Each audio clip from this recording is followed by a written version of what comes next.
Presented by the Black Promoters Collective. The tour everyone's talking about. The Queens, 4 legends, one stage tour. Shaka Khan, Patti LaBelle. It's an unforgettable night with Gladys Knight and Stephanie Mills. This is history in the making, selling out shows everywhere. The Queens, 4 legends, one stage tour. September 27th at Flysurf Forum. Tickets at Ticketmaster. Presented by the Black Promoters Collective. The tour everyone's talking about. The Queens, 4 legends, one stage tour. Shaka Khan, Patti LaBelle. It's an unforgettable night with Gladys Knight and Stephanie Mills. This is history in the making, selling out shows everywhere. The Queens, 4 legends, one stage tour. September 27th at Flysurf Forum.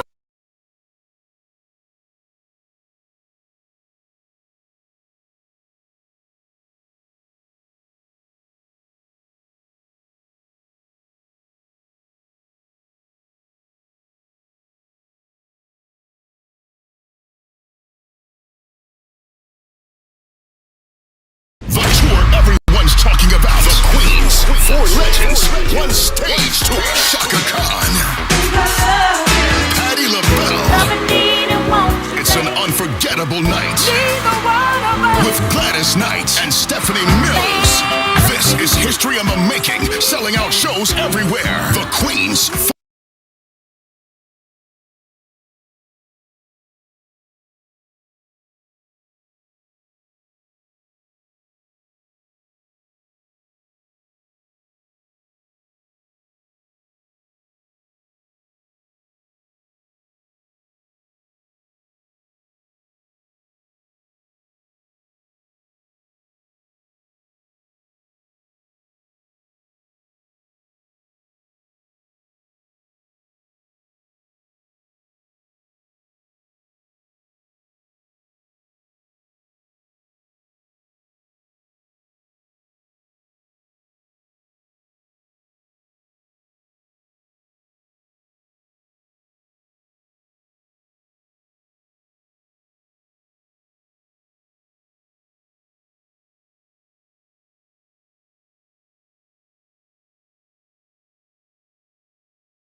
Good morning. Welcome to Community Voice. I'm your host, Keith Parris. I want to thank everyone for being with us this morning. I got all the THs in. Good morning, Debo. Good morning, Jermaine. Good morning there, sir. Clark with us? No, he's not here today. Oh, Clark ain't. Omar ain't with us. Who you with? Who you with? I would have hollered it out, No problem. Yeah. All right. Yeah. All right. But we got a call already? Yeah. All right. Is it somebody we know? More than likely. Yeah. All right. Well, let's just see if we're it right. It ain't that one, but it is somebody you know. Let's see if we're right. I know who I think it is. No, it ain't who you think it is, but it is somebody who you know, though. All righty. Good morning. Welcome to the program. Morning, Keith. This is Johnny. How you doing? I'm all right, John. How are you? Pretty good. Oh, you have a guest coming in? I might, but okay. All right. I might. You asked a lot of questions. I asked the questions. Right. That's how it works. talk show format. You know what I've discovered is how difficult it is for me to do interviews now because I be asking the questions. Yeah.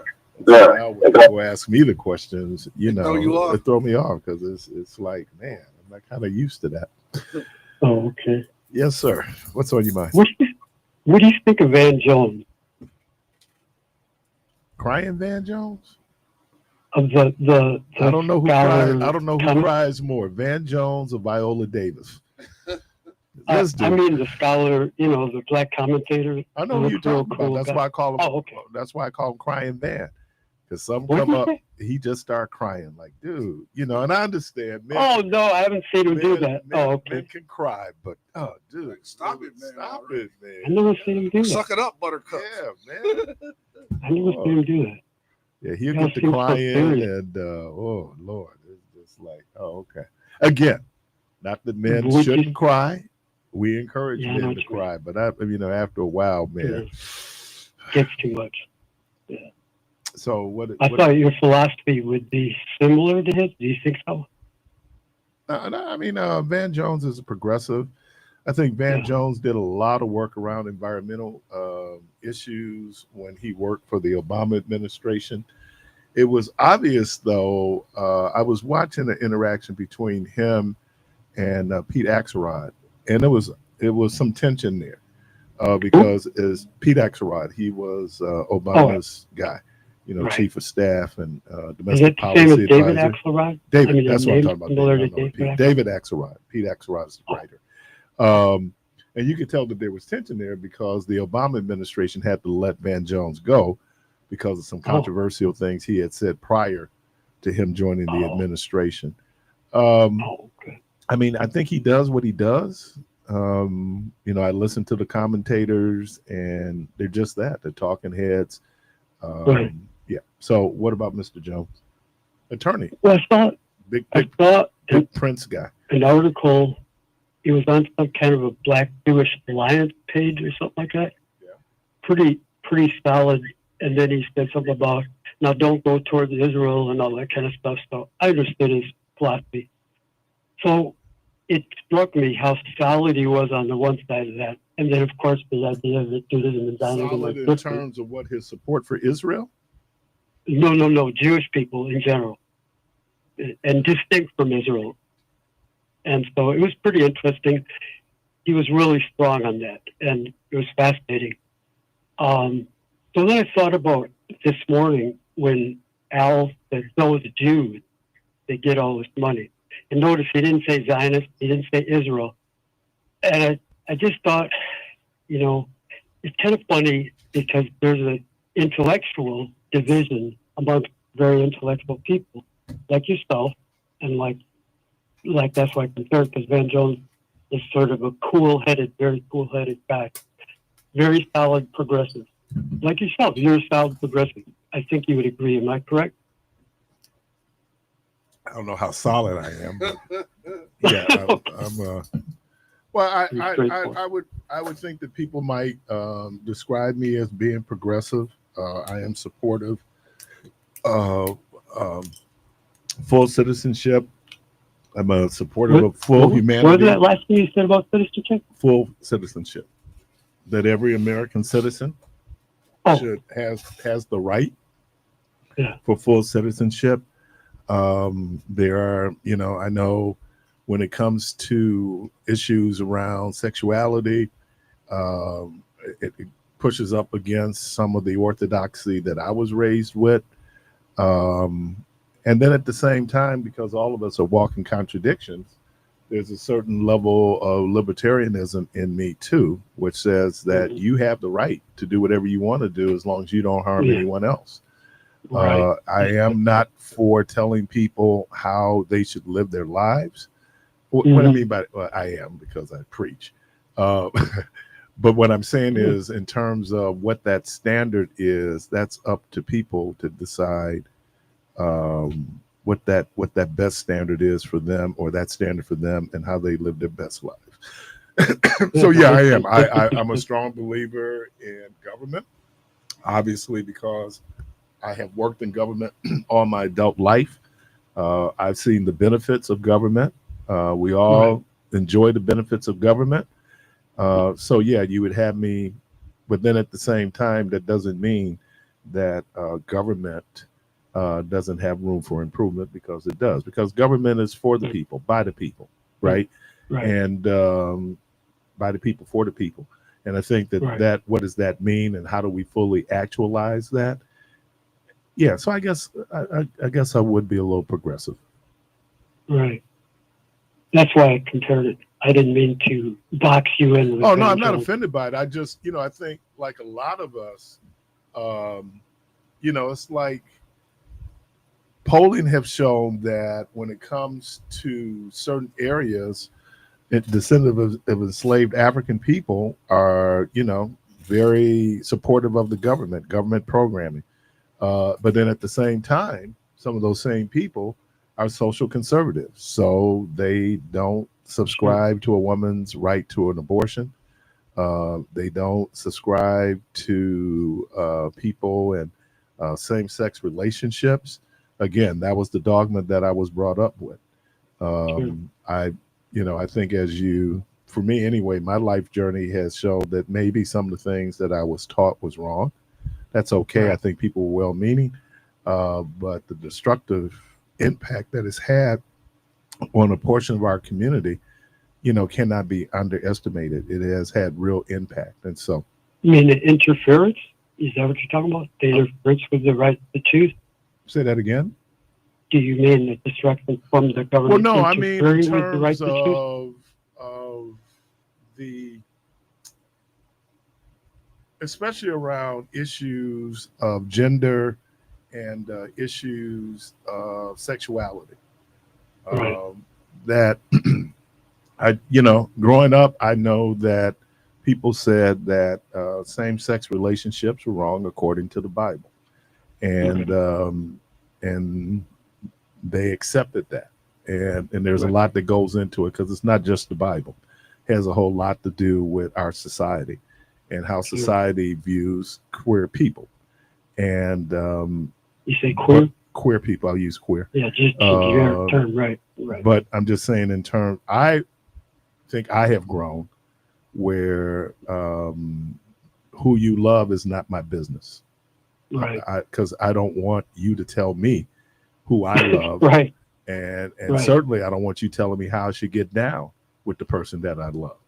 And I think that there's a lot of that. And then when we're able to put it in religious terms, then people are going to fall back and go like, oh, God said. I don't know. I mean, God created all of us. And, at the end of, if you read Genesis, at the end of the creation story, God looked at everything and he said that, and it's all good. He did. That's right. So that's a very interesting reminder. I don't know if we understand, and then it gets complicated, but it's on us. So this is just Keith. I speak for Keith. I don't speak for any organization. I'm just saying how I live my life and my journey and how I'm trying to get to. So I say all that to say, where are you going with this? Okay. Have you ever heard that somebody said, I heard this from an ultra conservative guy, and he was criticizing Israel and gays in one sentence. He said the number one vacation spot is Tel Aviv for gay people. And I've never heard that before. Have you ever heard that? Yeah, we're good for Tel Aviv. I guess it's great for business. So then I was going to say about Al making this statement, I thought it was kind of snide the way he said, they give those dudes all this money. I think that sometimes, but John, we need to give people passes. We are not always very precise in our speech. Yes, you're correct. And so I know, and that was one of the things I was going to talk about today, how our words matter. But we're not always, and so there is tension, particularly when it comes to Black folks and Jews. There's a very interesting dynamic, because during the Civil Rights movement and other progressive movements, it was Jewish Americans who aligned themselves with the struggle of African Americans to get full citizenship, full humanity. But at the same time, many of us grew up, my grandmother had a Jewish landlord. And so now that whole idea of hostility towards those merchants who would come into the community. I think we're seeing it for some of us with hostility. Well, they were left over. Isn't that possible too? They were left over. No, when all the I other think white that people left. they saw a business opportunity and they took advantage of the business opportunity. Right. Right. So I mean that would be, we have black folks doing it, right? So right. But when I think about this idea of anti-Semitism, where we attack Jewish people because they're Jewish, that's why I think white evangelicals are very interesting people, because many of them are anti-Semitic, right? But at the same time, because of their literal interpretation of Scripture, now they have to say, well, we have to protect Israel because that's what the Bible says. Like which is really which is an like interesting kind of contradiction. So, question, Keith. Now, I know that the scriptures do talk about protecting Israel, but are they talking about the modern day Israel? I think they were talking about Israel because they were Israelis. Yeah. Why wouldn't we say that? And I don't know if it's always explicitly expressed, but all people believe that they're God's special people. When you talk about distinct groups of people, that's why there's a certain level of condescension that you have one group over another group, especially when they're a dominant group over another group of people, that, God chose us. The question I've always asked is, why would God choose Jews over Muslims or Hindus over Sikhs? I don't, why is God in that business? That's us. I don't believe that is God. Now that's Keith. So, but there are people who believe that, and then you go, well, it makes God capricious and arbitrary, and I just don't believe that God is capricious and arbitrary. Can you respond to that? I don't want. What I mean by that is that God is subject to human whims and human behavior. I know that there have been descriptors, like in the Old Testament, they said that God is a jealous God. Why does God need to be jealous of anything or anybody? God is God. Right. So, it's the language that we use, but it's the people, right? And there's a certain agenda that people have when they sit down, and certainly when we write things like scriptures or when we write laws, right? Because a lot of the laws that govern ancient Israel was found in Scripture. That's what they used. So if you justify it and say God says it, who's going to push back and say, oh, well, God said it, I'm going to fall back? Well, I don't know if God said it. You're saying that's what God said. And so there's a great danger in people, now, again, God can do whatever she wants to do. But I don't mean to laugh at you. I'm laughing with you. She can do whatever she wants to do. But I just think that human beings, I think the term is anthropomorphism. I think that's the big word for it, where we put human characteristics on abstract, and in this case, on the divine. It's easier to understand God when you put God on a human level. That's that box. We can understand God. But when you look at the vastness of existence, none of us will ever understand God. That's just the reality. It something beyond our comprehension. Of course, because we have theories on how existence was created, but we have theories, and so scientifically, we were talking about the moon and where did the moon come from? Well, the moon came from a collision, and but that's science, and so we push back on that because of science. I don't understand it. That's where I love Stevie Wonder's song Superstitions. He says, because the things we don't understand, we put into superstition, we put into our beliefs, we put into our feelings. The average person is not going to sit up and try to figure out where the world came from. Again, I had this inane conversation, but my program is about everything and nothing on Friday about whether the world was flat. Like really? Somebody said it was. No, and I know they were doing it just to be provocative, but my point is that some things is kind of like settled science.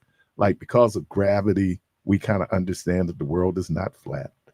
And so if people want to, and that's a great danger, because you're out feeling things and it's not based in fact, and then you're going to make some decisions based on a feeling, and now you're going to be dealing with long-term consequences of that because you did not take the facts into account. Can I say something? So I don't. Before you go. Yeah. Okay. Go ahead, man.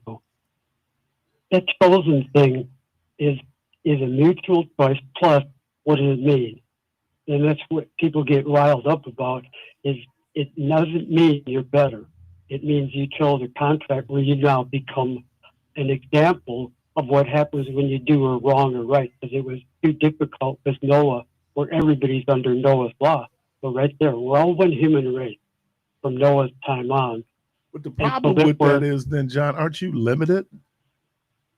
I mean, aren't you limited? I'm just saying, if you pick a particular group of people to be the example, are you limiting God? No, it's a lesson. It's a lesson that because it was so confusing for the average person to say, well, I got Noah, we're all sons of Noah, we're all sons and daughters. And so then there was the idea. I am not a descendant of Abraham. I am not a descendant of Abraham. I will say that to people. I come from Africa. Right. Okay. And just like there were people in Africa when there were people in Palestine, obviously there were people in Africa because those people at one point for 400 years was in Egypt.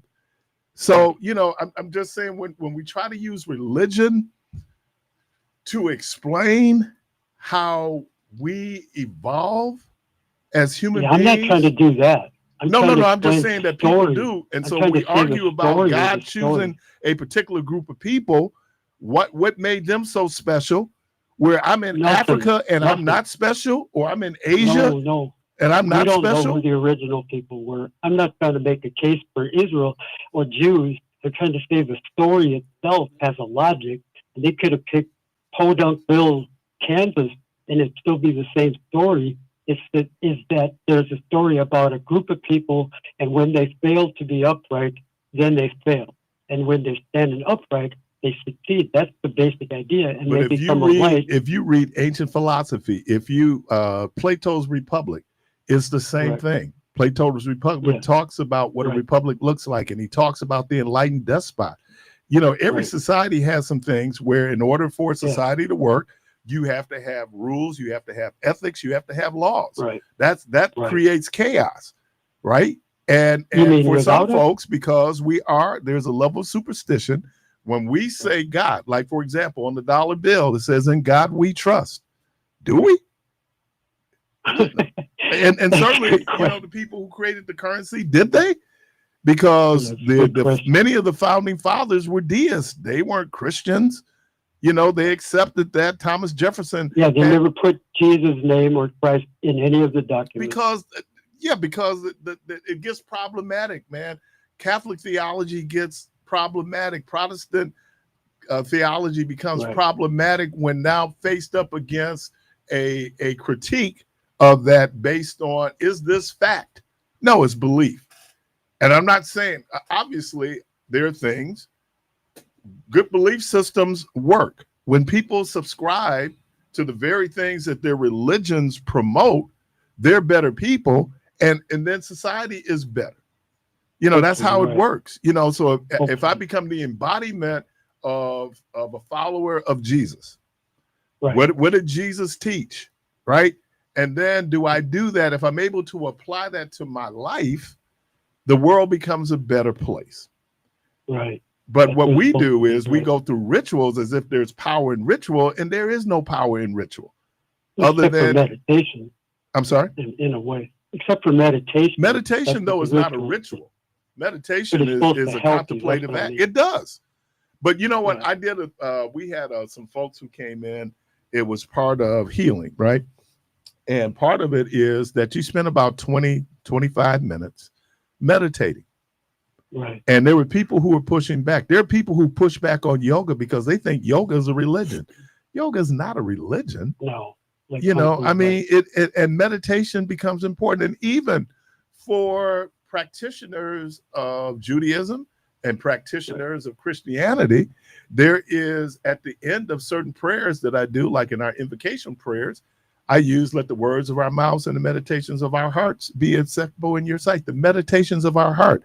That we go off. Can you repeat that slowly? slower? Can you repeat that slower? The words of my mouth and the meditations of my heart be acceptable in your sight, because you are our strength and you are our Redeemer. Amen. Did you write that? No, it's in the Bible. I wish I would. Wish I would have. Oh yeah, man. Where's that at? Let me pull it up. Numbers.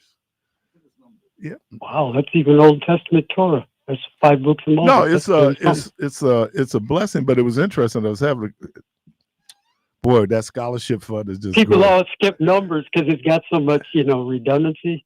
People skip numbers. It's really bad when you skip it because you can read all over those numbers, and then finally you get to a real gem, like you just said. Well, that one is just it's beautiful. But I was talking to no, actually it's Psalms. It says Psalms 19:14. David. Yep. Was it again? Could have been David. Oh yeah, it's supposed to be David. Yeah. Hypothetical. Yeah, some of them. Hey, thanks for letting me. I hear your music. You've been really charitable with me. All right. You've been real hospitable. Thanks. All right. Oh, you're listening to Community. I go, ooh, you're listening to Community Voice. We're going to take a quick break. We'll be right back.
Welcome back, caller. Welcome to the program. Good morning. Hey, good morning to you, brother. Oh, what up, I brother? was listening at the lower caller that called in, and he was talking about man upright, and you kind of blew that off. But that's heavy because a man, as a little boy, I've been taught that a man must stand up, upright and perpendicular. I mean, he must be standing straight up at a 90-degree angle. The other 10% can be equated to maybe his carrying side. Only 10%, if you notice that.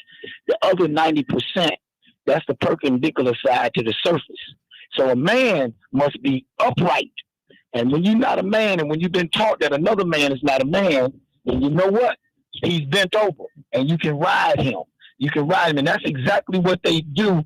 They make sure that, and when I say they, I'm talking about the powers that be, the structure of this country and all around the world, that they must keep the black man bent over so they can ride him to wherever they need him to go. And whoever else, everybody has rode the black man in America to achieve their goals, okay? We kick the door open, they run in and Rayfield come out with the jewelry, come out with the furs. We say, give me one, dude. I kick the door open. They said, man, you can't get that one, but you can wear mine sometime. You see what I'm saying? We, as a man, I've been taught as a boy to be straight up as a mate. Listen here, when you become a part of any lodge, you will understand that that's the key thing, to stand up. And I tell you something else, brother T. When I see a person that's always talking about the the Republicans are part of this, are against different lifestyles, LGBTQ and all of that. Let me explain something to you. Republicans ain't the only one. Democrats is too. They just don't say nothing. Remember what was that, Proposition 8 out in California? You remember that? Yep. You remember it? Yes, sir. Okay, then. You remember the first time Proposition 8 came about, they shot it down. They got rid of it. It ain't that many Republicans in the state of California. There were a lot of black people, and part of that was the manipulation of the black community by the Mormon church. Oh, bro. Okay, hold on, brother. Hold on. We'll talk about the facts. Please, clear this up. Don't go to the church. Let's go to people that don't decide. The Mormon church. People that don't subscribe to the lifestyle, man. The Mormon church put a lot of money in to defeat that act, and they targeted black folks because if you were listening, I said that on some issues, black folks are progressive, especially when it comes to government. But when it comes to social issues, some black folks are still very conservative. I am so glad. The issues of abortion and around the issues of same-sex relationships. That is so no even with secret. the abortion piece, you think only Republicans are against abortion? No, I just said to you that there are many black folks, but here's what's interesting. Damn, that scholarship fund is growing. Yeah, there is black women make up a higher percentage of abortions based on their percentage of population. So this myth that black women are not getting abortions is just that. It's a myth. Black women are getting abortions. Okay. So now, hold on. Okay. So do you tell me any black Republicans or white Republicans don't believe in abortion? Believe in abortion. There is some progressive Republicans in that area. If you go to a Planned Parenthood, this is what needs to be taught. If you go to a Planned Parenthood convention, their national convention, they have something there called the Goldwater Award. The Goldwater Award is an award given to Republicans who support abortion rights because it goes back to Goldwater. So why Goldwater? Wait a minute, know the story. Why? Okay. Prior to white evangelicals aligning with Republicans were libertarians. What does that mean? That means that whatever you do privately is your own business. Goldwater's daughter got pregnant when she was in college. She could not get an abortion legally in Arizona, so he drove her to a state where she could get an abortion because she was saying, I want to be able to finish my college career. That's why in Planned Parenthood, they have that award. As a matter of fact, I sat at the table with the recipient of that award. It is only since the 80s have the Republican Party got into moral issues when it came to sexuality. That's because of the deal that they made with the devil, white evangelicals, the moral majority, right? Where people came in and that becomes an issue. And then I'm trying to figure out, why is that such an issue? Why do you care who people love? Why is that an issue? I'm going to tell you why it's an issue politically. We talk about trans athletes. Do you want me to answer? You just asked me, do you want me to answer? And then I can tell you. It was rhetorical, but yes, you can answer it. Go ahead. Listen, this is the reason why. Because I want my genealogy. I want my bloodline as an upright man. Then don't be gay. Hold on, brother. To continuously live. Okay, then don't be gay. I can see that in your situation because, like you told me, and you told so many others, that you don't bear any children. So when you done, my wife and I made a conscious decision not to have children. Okay, and that's a decision you made. Right, but you can't tell me that we should have had kids. I'm not saying nobody can tell me that, just like I can't tell you who to love. My question is, if you worried about your bloodline, then you keep on making babies, but you can't tell somebody else what they need to do with your bloodline. And I know a lot of girls. I know guys, but I know girls specifically that's into a gay lifestyle. You know what they tell me? I don't want to bring no babies into this evil and they have every right not to. That's right. Now watch this real careful. So I explained to them, I said, well, no, when you leave from here, you just don't. You were just here and no more. You like a puff of air. A puff of smoke. After maybe a decade There's a whole lot of folks who have made babies and they're going to be puffs of smoke. And guess what? There are some that cannot, that are bearing, and they can't have no kids. Okay, but why do you care, Meech? And then look at, because we as black people, only 41 million, 46 million. 48. We went over the number yesterday. Our resources. We're bent over. We're not. Okay, but Meech, so what? You ain't been over. You don't care about the existence of your people, do you? Okay, look, it looked like. Look, if we survive 250 plus years, let me finish. If we survive 250 plus years of enslavement, Jim Crow, segregation, we're going to survive. It's different now, brother. It ain't different. It's the same world, dude. Okay, well, listen. Then you let Al call in. I never called him. Let you call in. No, but I'm talking about he called in and he talked about bagging up on me bagging up on him or bagging up on somebody. Okay. Now anybody that would laugh at a joke like that, knowing the true guy, the true player that I am, man, ain't nobody taking your player card. Man, you guys laughed about that and had a great time. Well, I thought it was clever, but ain't nobody taking your player card. It's still safe. I sat in that same chair, and I sat in the chair next to you, and Al sat in your chair. And I offered him, I extended salvation unto him. Okay. And he returned from his wickedness. All right, appreciate you calling. All right, man. Might want to be careful on that. Make sure your righteousness is straight. Caller, welcome to the program. Right, that part. Good morning. What's happening? Oh man, you breaking up, man. You got us on speaker? Hold tight. Man, we can't hear you, man. You breaking up. Do me a favor, call back because you're breaking up. All right, caller, welcome to the program. Hello? Hello. Oh, I'm sorry. I didn't think you would let me yet. Listen, first of all, let's get this straight about Meech. Meech is not a black person. Yes, he is. Meech no, is, I'm not going to allow you to do that. Is a nigger. He is a black person. He might think no, he's not. Why wouldn't he be? Black people are different. There is not one black person that thinks like Meech. There's a whole lot of black people that think like Meech. No, listen. You don't think like Meech. There are some black people who have different ideas about gayism, but the things that Meech lets come out of his mouth shows you he's nothing but a dumb nigga. All right. Let's go. I'm not gonna let you do that. First of all, there's a lot of people that agree with Meech when it comes to this issue, right? Ain't no getting around that. Here's the other thing. We don't need to personally attack people because we don't agree with them. Go after the facts. Don't go after him because he ain't going to come after you. Caller, welcome to the program. Good morning. Hey, what's up, my brother? How you doing, man? I'm good, brother. What's happening? All right. Hey, I hope Meech ain't got no grandkids because they're going to be confused, man. well, anyway, man. Hey, let me ask you something, man. Gay grandkids. Man, oh man, he gonna they might end up in South Dakota. Look at God. Look at God. Man. hey, let me ask you something, man. What's your comment on that Chinese guy had all them dictators without Donald Trump? Because I heard he's pissed.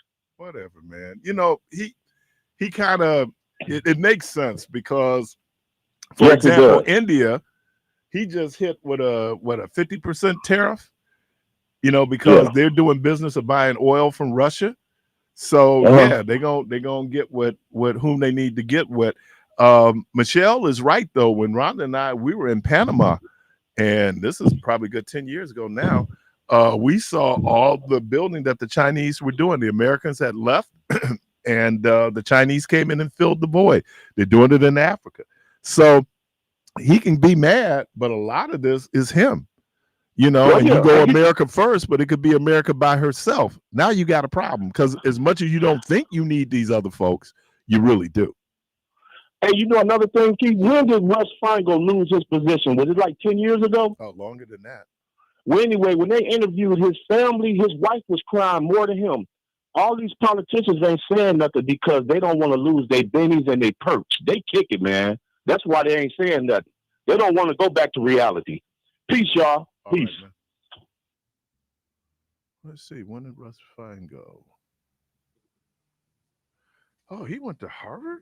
Wow, okay. He was U.S. Senator. Yeah, it was 14 years ago. He was U.S. Senator from 1993 to 2011. And wow. Okay. You know, first of all, to the sister, you know, first, black folks are not a monolith. I say it a lot. It's true. And Meech made a good point. There's a whole lot of Democrats who agree with his position. They're not going to say anything because they're in spaces where people are going to attack them. And so why would I say? But if you honestly ask people privately about how they stand on some of these positions, they sound a lot like Meech. And again, I'm not saying he's right or wrong. I'm just saying that there are people who subscribe to this idea. You know, part of our struggle sometimes as Black men is our insecurity and our masculinity and our manhood. And so any threat to that is it can be very detrimental. That's why we put such a high premium on athletics, and we put a high premium on like we'll sit up and people go after gay people, okay, but we're not going after guys who create children that they're not taking care of. I wonder who God is going to be a little bit more, if God gets upset with. Our primary responsibility is to take care of the children that we create. That's from the giddy up, you know. And if you're not doing that, but then we don't have an issue with that. We make excuses for that. We tell you that it's hard for Black men, and you know they're trying to do the right thing, and so we give them all kind of passes from time to time. And then look, I'm not saying that there are not these social variables out there that might impact on certain things. But then there's also a certain irresponsibility and a certain level of carelessness. And then we create children. And now we have the responsibility. If we create them, we have the responsibility to take care of them. That's pretty simple. And if you're not in a position to take care of them, then choose not to have children. That's okay. And when you're in a better position, that's women are deferring having children now. Because for a long time, women, they dealt with the negative impact of having children. They were the ones who had to give up a career. You know, Keith ain't walking away from a scholarship from Duke because he made a baby, but she probably have to drop out of school because she had that baby. Caller, welcome to the program. Good morning, Ms. Parris. Good Thank you morning. for taking my call. Assalamu alaikum to you. Yes, sir. And to all you brothers in the studio. Ms. Parris, listening. Now that I think I've finally gathered as to why when it comes to like God and things like that, you like very indescript, and I think it mostly has to do with your philosophical teachings or background.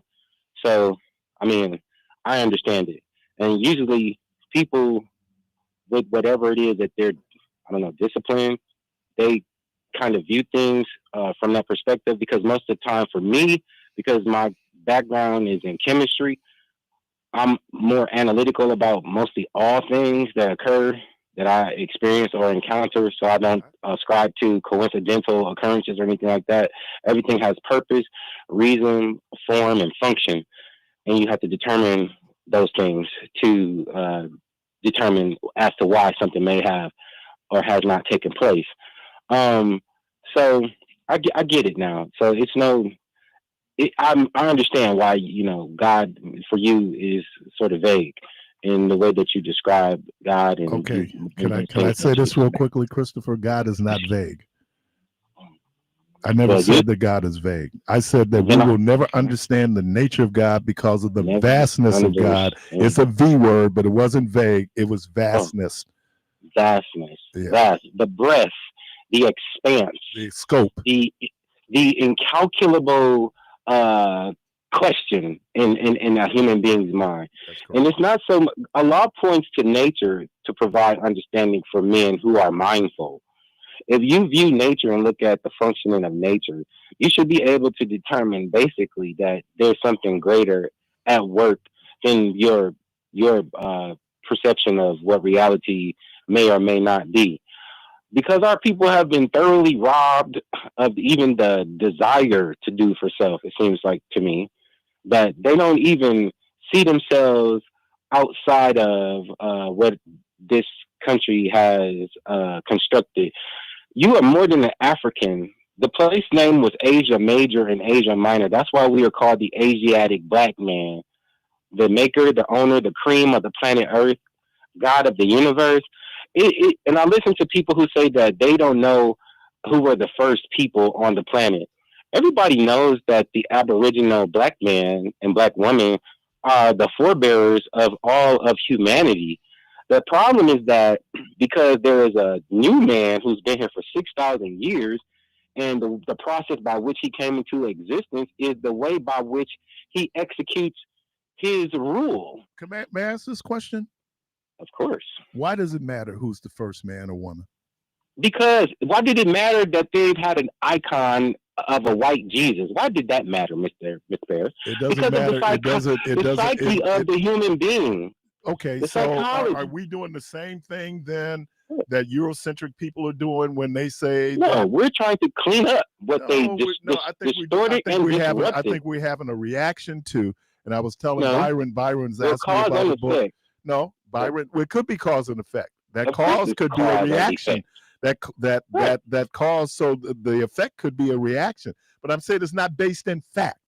That it's based in fact, it's based in myth. It's based in belief. There's no myth. The myth comes when philosophical people use the original thing that we came from human beings were found in Eastern Africa, not in Asia, in Eastern Africa. Well, and that has to do with plate tectonics and the shifting. It everything, but I'm saying with the location the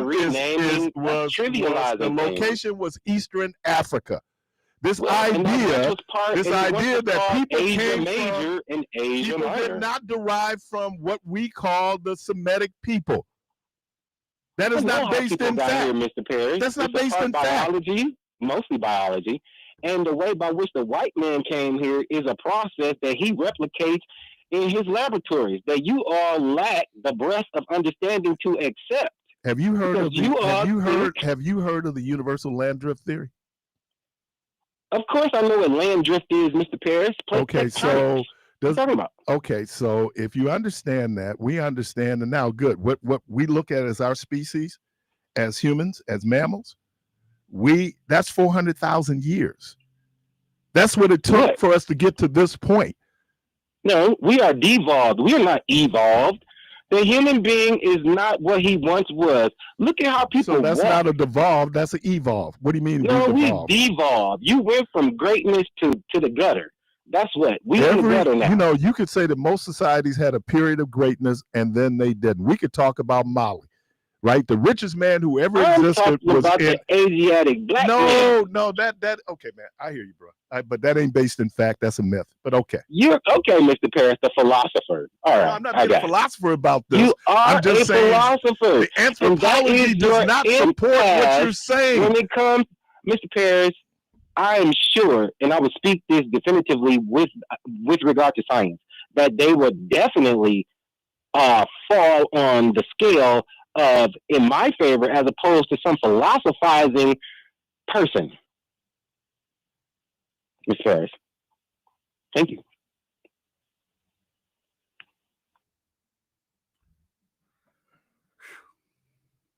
Yikes. All right, here we go. The earliest fossils of anatomically modern humans, Homo sapiens, was found at Jebel Inhad site in Morocco, dating back to approximately 300,000 years. However, earlier evidence suggests Homo sapiens diversity was present across Africa around the same time or even earlier, with significant discoveries in Ethiopia and South Africa. That's where the original man came from. Africa. Caller, welcome to the program. Good morning. Oh, Keith, I hate to get you in trouble, but you're absolutely right. Before the African Rift Valley was even formed, or because it was not separate yet, almost all the evidence is right around that Rift Valley, Lake Tanganyika, that other lake I keep forgetting that goes all the way to South Africa. The first people to separate went to South Africa, the Khoisans today, the Click language people. And then almost all the evidence. Now, somebody might say it's because of the environment that it was preserved, but you're right about Morocco. But like you just said, it's almost all around both sides of the Rift Valley, the Great Lakes, the second largest Great Lake place in the whole world. And that makes sense because it's fresh water. And because of land bridges, then Homo sapiens began to spread. Gradually. We were in Panama, and they said at one point they had elephants that had migrated. Those mastodons, those giant mammoths in North America. You get into the myths. Don't use religion to try to explain science. Right. I appreciate you, man. Let me get out of here. Thank you. All right, you listen to Community Voice. We're going to take a break. Rough out here.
AM and 106.5 FM with your host, Keith Parris. All right, welcome back to Community Voice. And man, I have the great honor and pleasure to have in studio with us Miss Melissa Buford. She is the director of the City of Milwaukee Office of African American Affairs. Welcome. Good morning. Thank you for having me. Thank you. Thank you. Well, great to have you here. Tell us, I know you've had quite a career there at the city. So tell us how your journey got you to the current position you're in now.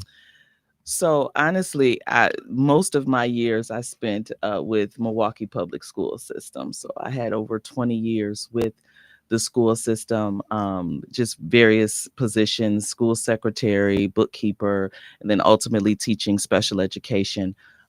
However, in 2022, I believe, received a call that the mayor's office was looking for a community outreach person that would work primarily with the faith-based community, and submitted my resume, and I landed the position in the mayor's office on the outreach team. And then in August of last year, I was promoted to policy coordinator.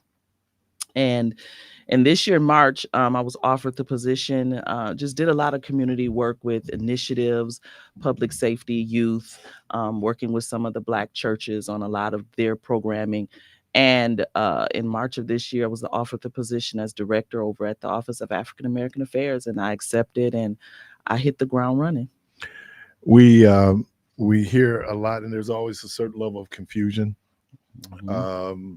I thought it was interesting that the city, in spite of everything that's going on, has maintained that name of the office. The county changed theirs to the Office on Equity because I think it was initially I believe it was an Office of African American Affairs a few years back. And I think that's when former alderperson Khalif Rainey was on the county board, correct? Khalif is actually, just want to send a shout out to Khalif. He actually is the person that is behind this particular office. Too, yeah.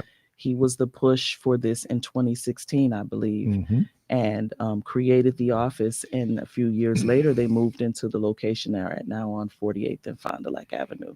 So if a citizen of Milwaukee would ask the question, why is the Office of African American Affairs necessary? I'm going to answer that from a personal perspective. I'm a product of 53206, was brought up on 21st and Wright. And there were so many things that, I came from a family, 2-parent home, working middle-class family. However, there were so many things that we did not learn, even in the school system. And then just life did not teach us at that time. We weren't exposed to certain things. And so I will say we have 5 pillars at the Office of African American Affairs, and I'll just use for financial literacy as one of those. We are necessary. We are needed because we are in a position to help people understand what it means to save money, what it means to be able to save money and build home ownership, understanding credit scores and how your credit score drives so many other things. And I'll say we're needed because we are in a position to help the community understand what that means. So we've partnered with the Financial Empowerment Center that will have workshops monthly in our building free of charge to individuals to come in, and they'll do a lot of legacy planning, understanding credit scores, checking accounts, savings accounts, interest rates. They'll have a monthly theme, and they'll be in our building educating the community on what that means to be financially literate. So, long story short, it's needed. It is. There are obviously still systemic barriers out there that has impacted the census of enslaved Africans in Milwaukee. And so we have to, I think the city addressing some of those issues as much as you can, right? Absolutely. I mean, because again, it's systemic. And so some of the things is just outside of the control of any office. You talked about the 5 pillars. One of the pillars, talk about the other 4 pillars. So we also have self-care. And when we put together the 5 pillars, we looked at what is lacking in the community. And I'll use myself, for example. We have, as children, become the caregivers to our parents, and we're working, we're doing all of these things, and we're neglecting ourselves. We're parents and working and got all of these things going on. So self-care, and that, even can include grief counseling, which we've partnered with someone an organization to help with that grief counseling. So self-care is one of those pillars. Youth and family. We want to support our young people and our family. And it's not the traditional family that you would see nowadays. Back in the day, sometimes you have aunts and uncles raising children, grandparents raising children. And so we want to be inclusive. So we have services that will support our youth and our family. Education. Now, I'm smiling to myself. I don't know if we didn't always have traditional families. Yeah. I mean, real talk. Well, yeah. And I appreciate that maybe we need to expand definition of family, because our lived experience goes, I mean, I remember when I first started working in public assistance, and we were doing applications, and so you go down and you do the demographics. And they would go down because it was important based on then what monies could be allocated, be counted towards a grant. And they went down and started talking about half brothers and sisters. I said, now in the African-American community, if you lived in the same household, even you had different daddies, you were brothers and sisters. Those ones who were outside the house. I mean, again, because that's what family look like, and that is not negative nor positive. It just is. Right. And so what we talked a lot about that in the office, and making sure that we're inclusive. We want to reach everybody, because every family dynamic is different. I was fortunate enough to grow up in a home where dad and mom was there, but some others were not. They came up in a one-parent home, and it doesn't make me any better than them. But we want to make sure that we provide resources for every family dynamic. Entrepreneurship is one of our 5 pillars. There are so many, and I'll go back to the youth and family. We partnered with True School over the summer, and these two kind of work together, and they have a beautiful program where they teach young people how to be CEOs. And so what happened was they created the business plan. They implemented it, and the business plan was to create T-shirts for my particular office. And so we want to not only help our adults with the idea of becoming an entrepreneur, but we want to support our young people who have endeavors to be that as well in the future. And the last one, we want to go back to the education one. Education is so important. I'm a 95 graduate of Milwaukee Tech High School, and there were so many things that I learned and so many that I didn't. One of them was that FAFSA, applying for colleges. That is one of the most complicated and confusing processes ever. And so we're looking to build some relationships to help our parents and our young people to even understand how to apply for college.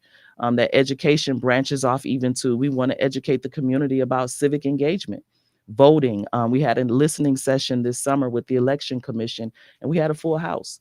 We want to educate the community on so many different things. So it just doesn't mean education and supporting our young people in the classrooms, but it launches out to so many other different areas. And as you know, being someone who worked at MPS, education goes beyond the 4 walls of the school. And absolutely. If you're getting, I don't know if we ever account for negative education that people are exposed to. So I think if people have the opportunity to, I used to be a college recruiter. And one of the things that we used to say, you can't apply for Harvard if you don't know Harvard exists. Absolutely. So what do we expose our young people to? Because they're being exposed to a lot. Right. Where you're able, so to be able to have those 5 pillars and then being able then to execute. So do you see that office, would it be described as providing support? Absolutely. Support, services, and resources. Absolutely. And if we don't have the resource in our office, we are willing to connect you with somebody that does. Understanding we can't do it all, but we want to do what we can to make sure that we connect people with the right resource and support that they need. What's the staff there? We have a staff of 6. Currently, we have, and everyone knows Daryl Davison. He does a lot of work with the Fatherhood Initiative. And then we have 5 other staff members there. So you have, we've been running the promos yes. for this open house you're having Friday. So tell us a little bit about that. So when I stepped into this role, one of the things I kept hearing, people running into people on the street is, we didn't know we had an Office of African American Affairs. We didn't know. And so one of the things that I wanted to do was make sure that we let the community know that we're here. And so this Friday at 10 o'clock, we're going to have an open house. We're going to open the doors to the community. All of our community partners that we have relationships with that will be co-located in our building will be there on site. We have a big, beautiful mural that is being done on the outside of the building now. Terrell Morgan, they call him Eagle, the artist. He did an amazing job. It's a beautiful mural. We're going to reveal the mural and give our community partners a chance to kind of explain what they're doing in the building and go from there. We'll have some refreshments and some giveaways and just kind of a meet and greet. And so we invite the entire community to come. We'll be there. It starts at 10 o'clock with the press event outside, and then we're going to move inside and do tours and just talk a little bit and just get to know everyone and explain what we do. So is it going to be all day or 10 to 1? 10 to 1. 10 a.m. to 1. So if you got time during your lunch hour, stop by. If someone comes at 2, we're not going to turn you away, but we are just for promotional reasons saying 10 to 1. Yeah, that is. So that was purposeful in terms of choosing that location. I believe it was. Yeah. That is a right in the heart of the city, an area that needs a lot of resources. As I pull up every morning, I see a lot in the parking lot. I see things left in the parking lot every day. A lot of people walking the streets. My first day there, if I can say this, there was an altercation right in front of the building. And it broke my heart because it was a male and female. And I'm like, wow. And the staff went out and they de-escalated the situation. And I watched from the window. And I watched from the window. I'm gonna let these men handle this. And eventually I did come downstairs and I brought the young lady in the building. But just looking at that, we've got a lot of work to do.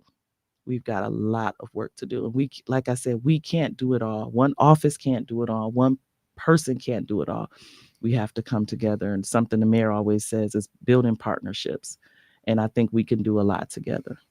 We there's times that people, you might have kind of a low view of where you live, right? Mm-hmm. But Milwaukee is so good on so many different levels, and I don't think that we talk about that, especially the availability of different types of programming. You had mentioned the Milwaukee Fatherhood Initiative and your work with them, but when we look at father serving agencies in this city, we're ahead of the game. We actually, that is such a good point. We actually have a partnership with the Parenting Network, and Ernest Goggins every Saturday is teaching men in our building. And he pretty much has a conference room full of men every Saturday morning. And it's consistent. They're consistent. And then we also have the Dads Project, through the health department with David Comer every first Thursday of the month. And he has a consistent group of men. So we are really, Milwaukee really is resource rich. I think the problem is we have to do better getting those resources out there and letting people know what those resources are. Yeah, and you're right. And we Justin, we were talking before we came on the air about the program I work with, Family Focused Interconnected Resilient Essential Dads, the FIRE program. And just going through, just doing some data, as we clean up at the end of the year, end of the grant. And one of the incentives that we gave might be some adjustments based on what we can do in terms of state debt, state arrears, and other costs.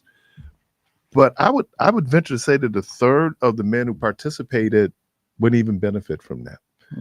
They were there because they wanted to learn how to be better dads.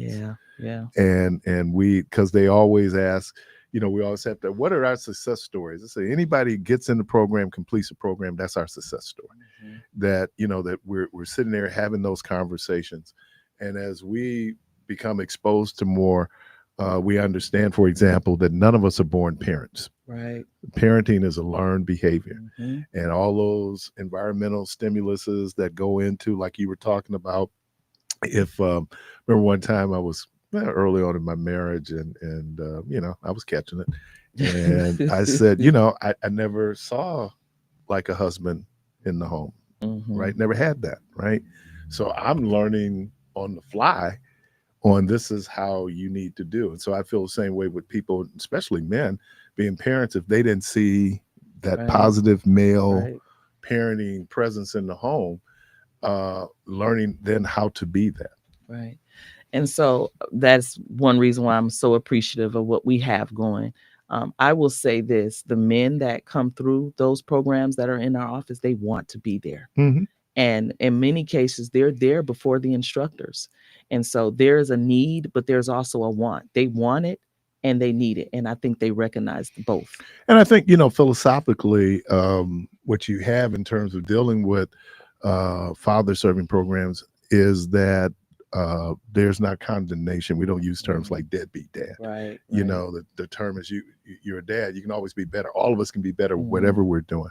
And to look at it from a positive lens, understanding that there are some factors that have to be taken into consideration, but there's also a certain level of choice that we have and how we learn. Look, if I get a car, I want to take care of the car.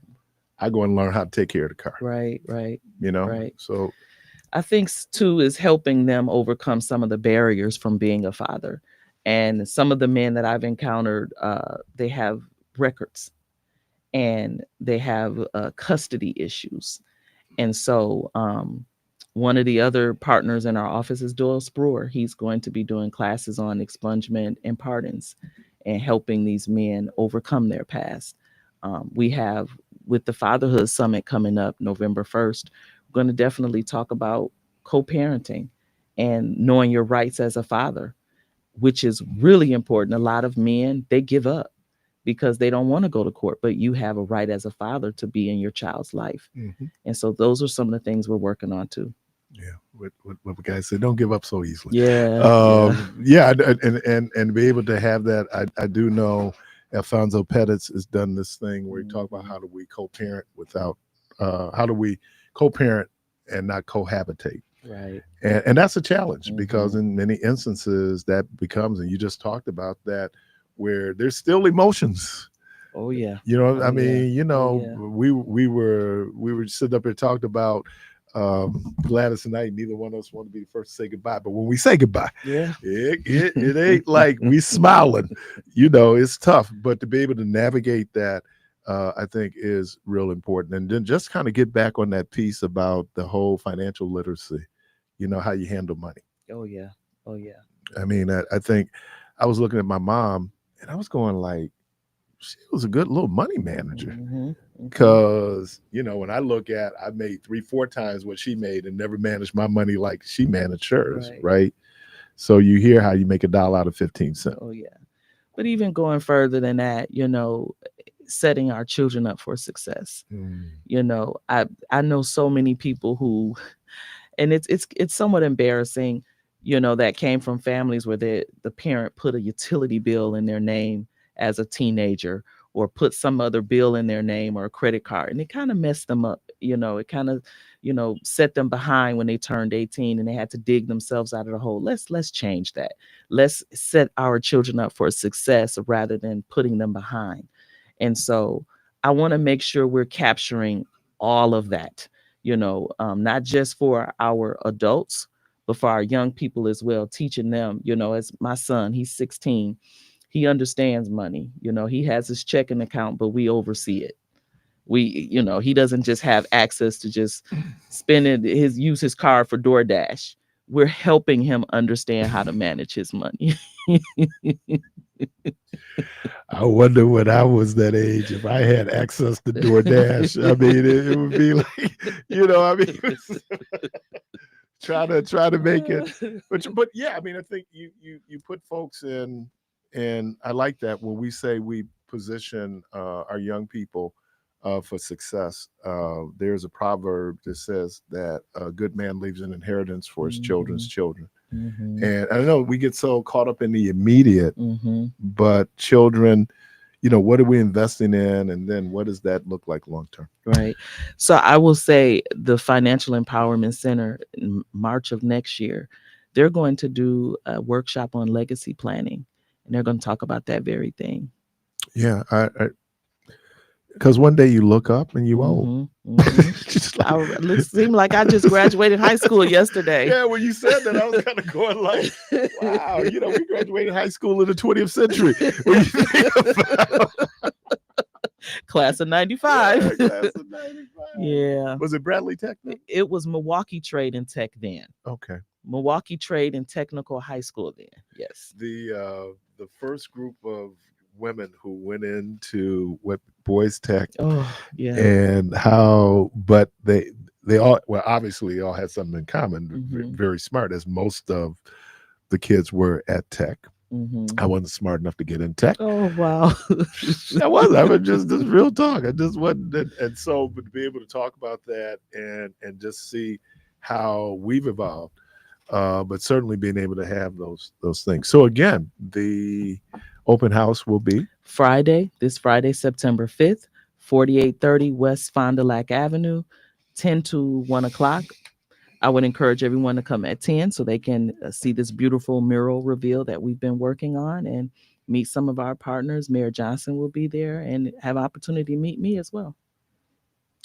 Miss Melissa Buford. First of all, I was very excited when they made the appointment.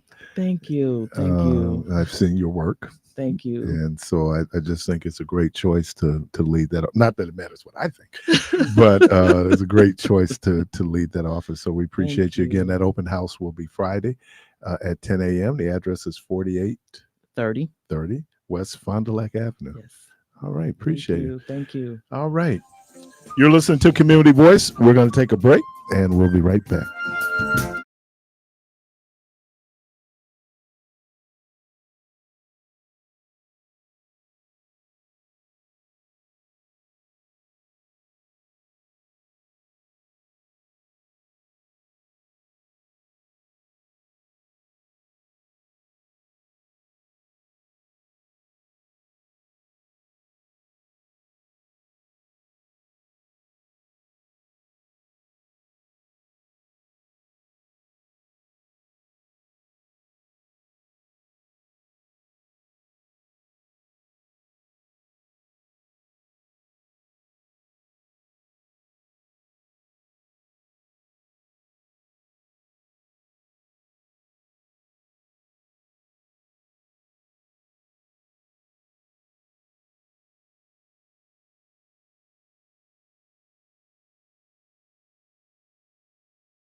back. I'm doing my job. Keith, you over there? Like, oh man, I'm back. We'll just do it live. Man, Just do do it. it live. You startled me, man. Scared me. I thought something had happened, man.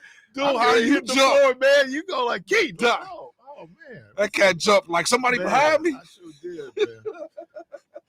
Go to 5 and then go to 6. Okay, here we go. Caller, welcome to the program. Hey, good morning. Good morning. Good morning, my brother. How you feel, man? I'm doing good. Take me off speaker, man. All right, let me get you. I'm in my car truck. Okay. You, 1 second. Can you hear me now, bro? Yes, sir. Okay. All right. I don't know if the echo's still coming in now. You don't have Good your morning. radio on, do you? I'm sorry? You don't have your radio on, do you? It's off.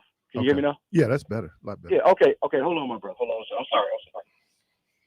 Got to pay attention to these reckless drivers out here, Keith. Oh, man. Straight on. You know. Can you hear me now? Yes, sir. Can you hear me? All right. Hey, I was calling, man. I'm sorry about that delay and everything. Mm-hmm. I was calling about the historical marker that they had put down at your former church, Metropolitan. Yeah. My church, Friendship now. Uh-huh. Yeah. Now, I was talking to Reverend Jay about it, Reverend Jackson, and he told me he had spoke with you. He did. As a matter of fact, he sent me the picture. I saw Pastor Jackson Saturday.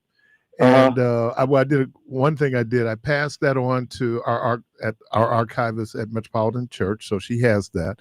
Right. And so I'd asked, were there any kind of, he said, but yeah, we had a great conversation on that.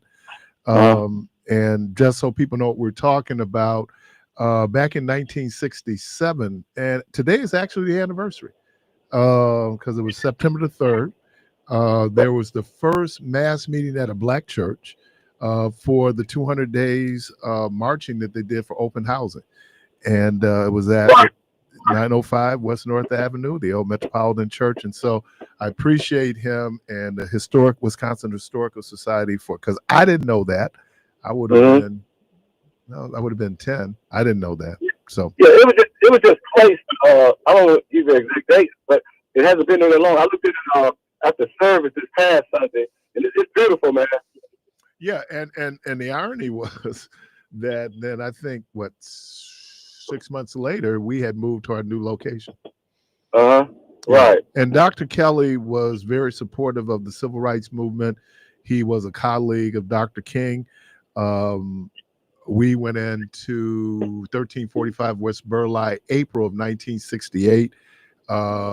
We had 2 weeks, but the 1 week Dr. Kelly was not with us because he was in Memphis for Dr. King's funeral. So, right. And you know, you said that number right there, you said that date. So I've been a member there, Keith, for over 50 years. You and I spoke since you said it's an ironery. I'm the ironing board. Remember the ironing board? The ironing board? Remember Mississippi? Make sure they did put them on the ironing board. Man, you breaking up. I didn't. Okay, I'm on the highway. Sorry about that. Okay. Okay. All right, but anyway, man, listen. Hello? Hello, can you hear me? Yes, sir. Okay, you know, you deaf and all that stuff. I said they used to put them on the ironing board and bells on the Mississippi. No, still. Now you said something you said something about the ironing board. You remember when we talked about death? You had a subject about death. Death, okay. Oh, and they laid people out on the ironing board. There you go. There you go. All right, man. I'm on the highway, man. It's messed up out here. Well, you be careful, man. All right, because hey, Keith, yes. I want them to let me on the ironing board. Yes, sir. Lay him on the ironing board. He's gonna be on that cooling board. But on that cooling board, that ironing board. A lot of people don't even know what an ironing board is. You still got one? Yes, sir. Byron, you got an ironing board? No, I iron on the bed.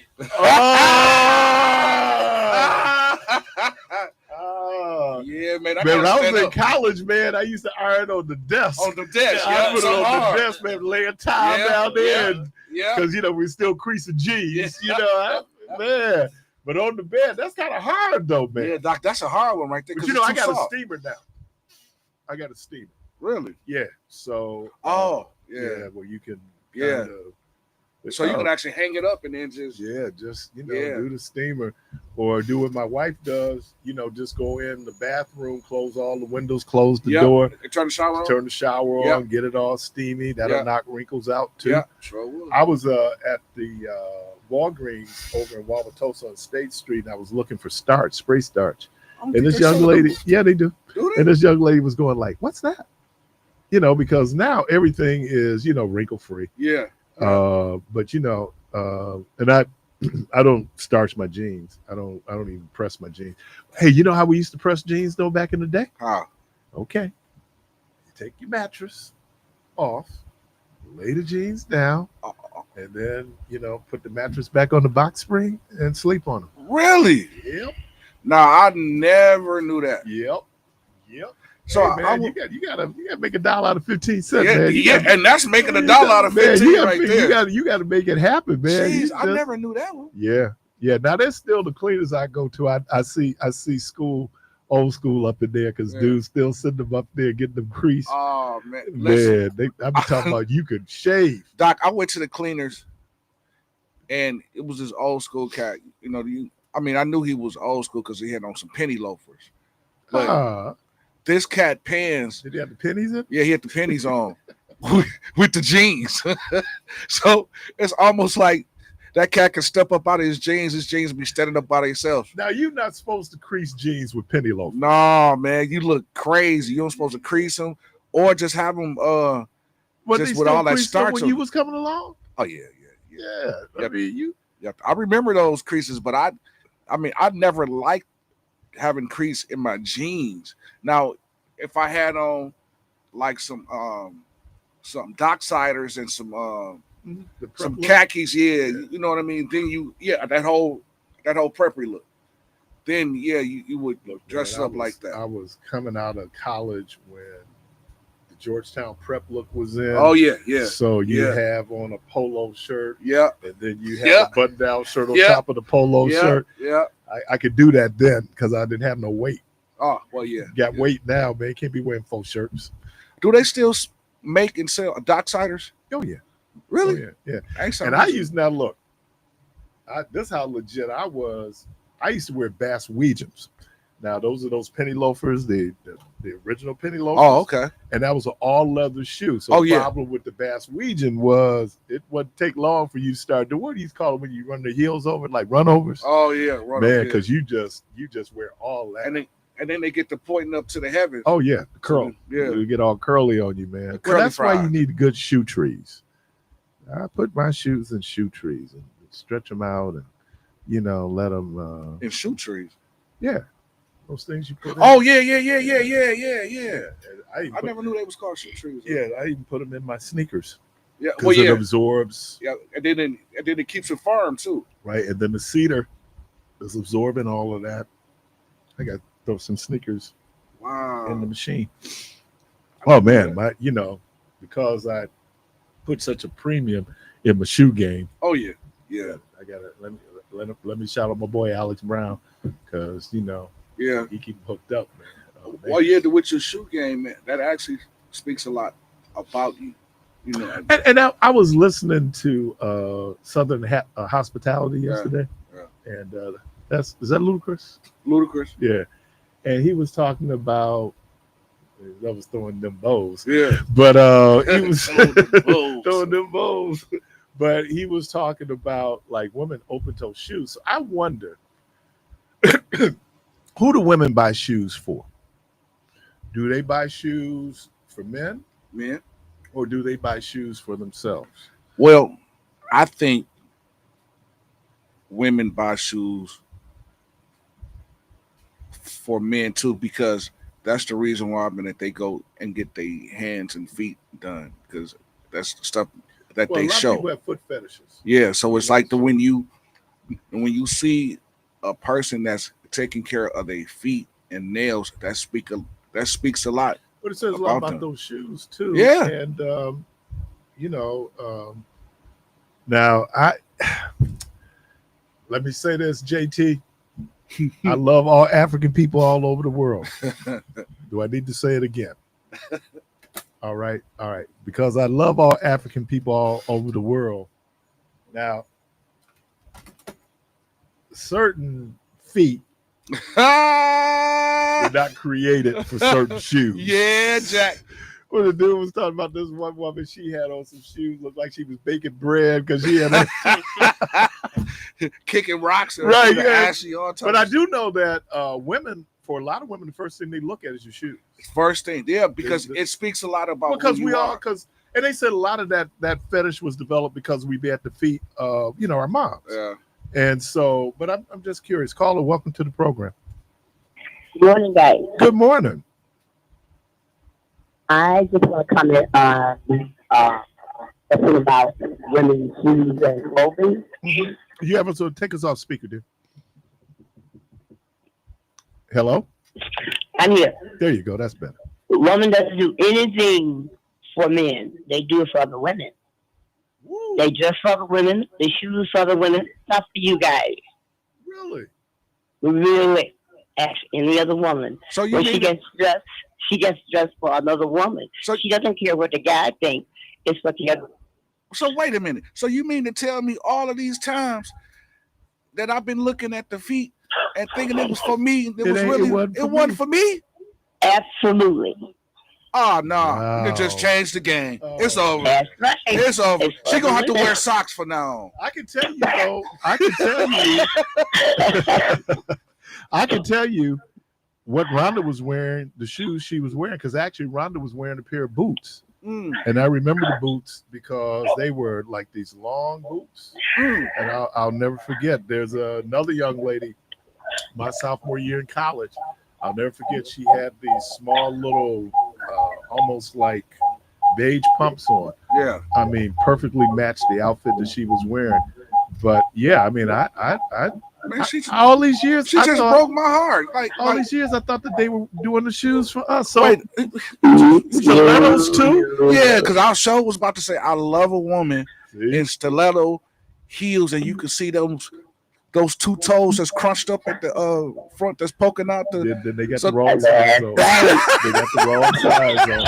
I'm just saying. The toes fighting for that spike. No, I understand you like them, but just because you like them don't mean you can get in them. When a woman gets dressed, she doesn't go probably ask a guy, how does this look? But she really means she has to see another woman to ask her, girl, how does this look good on me? Okay. So that is and I could believe that because I've heard women say, she ain't gonna outdress me, she ain't gonna outlook me, she ain't gonna at some point, doesn't it get to attracting male attention? Yeah, because it sure attract me. I mean, beyond, you getting the critique from another young lady, but at some point, women still want to be attractive to men, right? Right, but she's not dressing for you guys. Wow. So well, thank you. It rained today. Yeah, you done rained all on our parade. Thank you very much. I'm sorry, because the next time a woman asks me how she look, I'm gonna tell her she looks ask another woman. No. Jay, don't do that. Yeah, I know. I told this Sunday. That's a setup. That's a setup. Don't do it. Yeah, it is. Do not do it. It's a setup. It's a setup. Yeah. I guarantee you she won't get it. Yeah, because everybody can't handle the truth, and then here you come with your little truth telling self. Appreciate you. Let me get this. I'd be like, you shouldn't have asked me if you didn't want to know the truth. What's your low opinion? Carla, I heard it this morning. So I don't forget nothing. Yeah, your low opinion. Your low opinion. Caller, welcome to the program. Good morning. Good morning. Man, you surprised me. I thought you knew that one. Oh, I didn't, man. I'm naive. Yeah, me too. No, you ain't naive. What you doing? You thought that dressing up, that cake fixture, the icing was for you. I sure thought too. No, let me do this.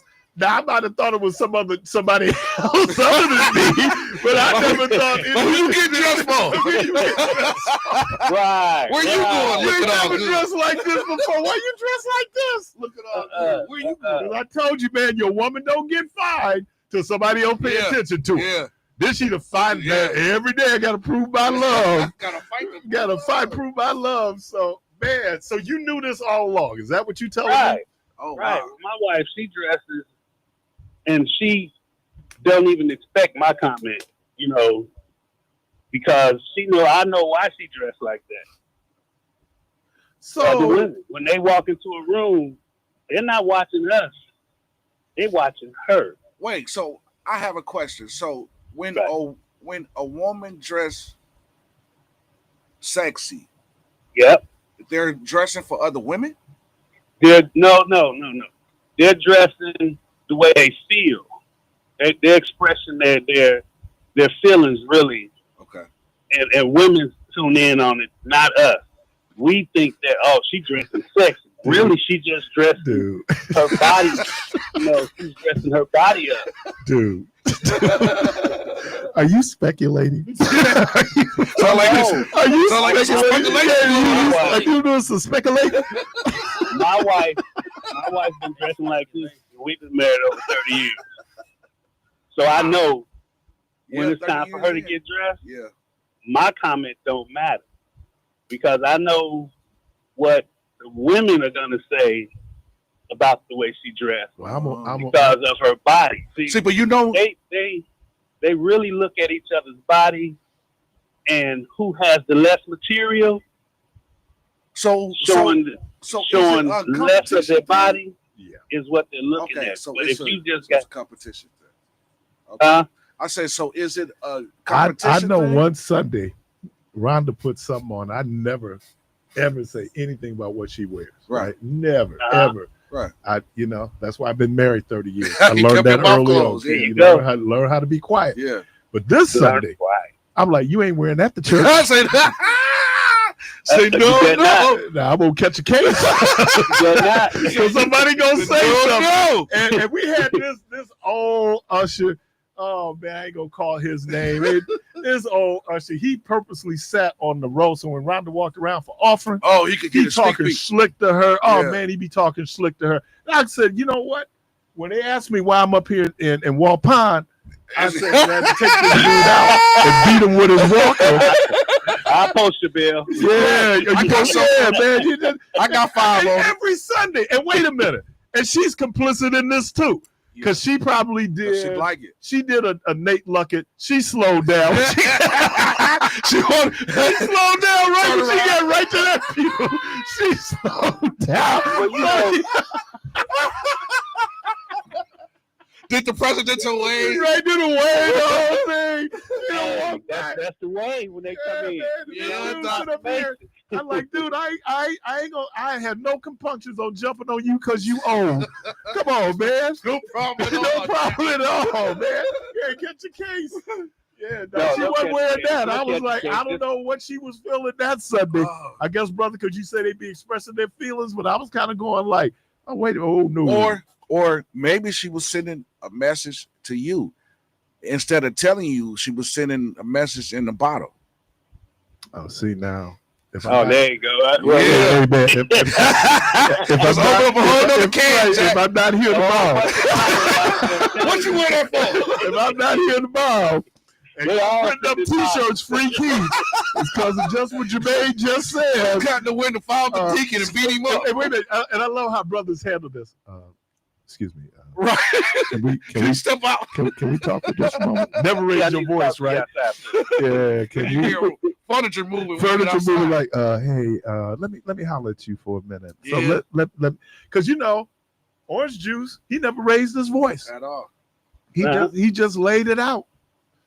Well, I didn't know that. So, wow. I guess you're right. Maybe. Yeah. I remember this young lady though. Yeah. I was at Metropolitan. And she had on this Kente dress. And I remember she walked around for offering. The air stopped. The whole church looked. And it wasn't sexual. Right. It was just she was it was that dress looked like it was made for her. And that's how stunning it was, right? But again, sisters and brothers, let me tell you, one of the things that I'm seeing, especially some of these dudes coming home, That T-shirt too little. Man, medium, man. They have one of those medium. Man, I love. Yeah, man. What's that song by Most Def? You know that T-shirt's too tight. That T-shirt is too little. Medium, man. They have one of ones. Oh man, and it ain't like you Arnold Schwarzenegger. You know, now I remember this one brother. We were down at the Keg House. This dude just got out. Oh yeah. And they call it prison fit. Oh yeah, yeah. You know, he had on this white chisel. Dude was chiseled. Yeah, it was like, oh man, you just got back on the bricks, didn't you? Oh, you do push-ups in your sleep. But I'm just telling y'all, and I understand now we into this micro fit, but come on, man, sometimes it's too tight. Yeah, man, leave the onesies. Yeah, for the babies. leave the onesies for the babies. To speak on that, I have a physical body. I have a physique that I don't show off. I just like to wear the fit. Yeah. Because the fit is a comfortable fit. Yeah, yeah. But you cannot squeeze all that potato up in the carrot suit. Oh man, I was looking at some of these linemen. You weigh 400 pounds in an outfit made for somebody who weighed 210. Come on, man, it's too tight. Yeah, man, because after a while, it's gonna start. And then they think they look good. And I don't like, I never really liked tight fitting clothes. I never really liked tight fitting clothes. Can't move. Man, but there's some people, man, they're models. When you look at them, but everything, just because you can, don't mean you should. That's right. Come on, I'm just saying, right. And this is across the board. This is men, this is women. Yeah. Because sometimes I be looking at some brothers, and I'm like, and what was on your mind? No, listen, I be looking at some cats that be wearing these tight, skinny jeans. You can't pull your jeans all the way up to your waist. They halfway down. You showing your drawers, and your shoes is big. So now you're looking like Ronald McDonald. You with those skinny jeans on. Skinny jeans. It look like somebody painted your jeans. Yeah, man. Let me get this last call. I appreciate you, man. All right, man. All right. We lost him. All right. All right. Call if you want to call right back. You got 30 seconds. You can call back. We'll get you on. But yeah, man. Everything just ain't for you, man. There's certain things that it just ain't. I'm just sorry, man. Hate to crush your dreams. Caller, welcome to the program. Yes, all that sounds good. I just had an epiphany, and I just wanted to say, school is starting back. This is an important time if you're a parent. Be involved in your kids' life from day one. If you want them to be successful and you want them to be that ticket, get them started on a perfect track. Get them to understand that the teacher already got their education. You're going to learn. So try to pick their mind. And there ain't no question a bad question. You should have been talking to and me I when I was going to school. That. Yeah, you should have been talking to me when I was going to school. Right, us. Yeah, I could have used that. This could change our trajectory. Yes, sir. Okay. All right. So let's do this as parents. I love everybody. All right, man. Appreciate you. Let me thank Miss Melissa Buford. Let me thank Byron. Let me thank Jermaine, Debo, Clark, wherever you are. Where you at? Where you at? Hey, the good Lord willing, creek don't rise, and I don't go to jail tonight. Hope to talk to everybody tomorrow.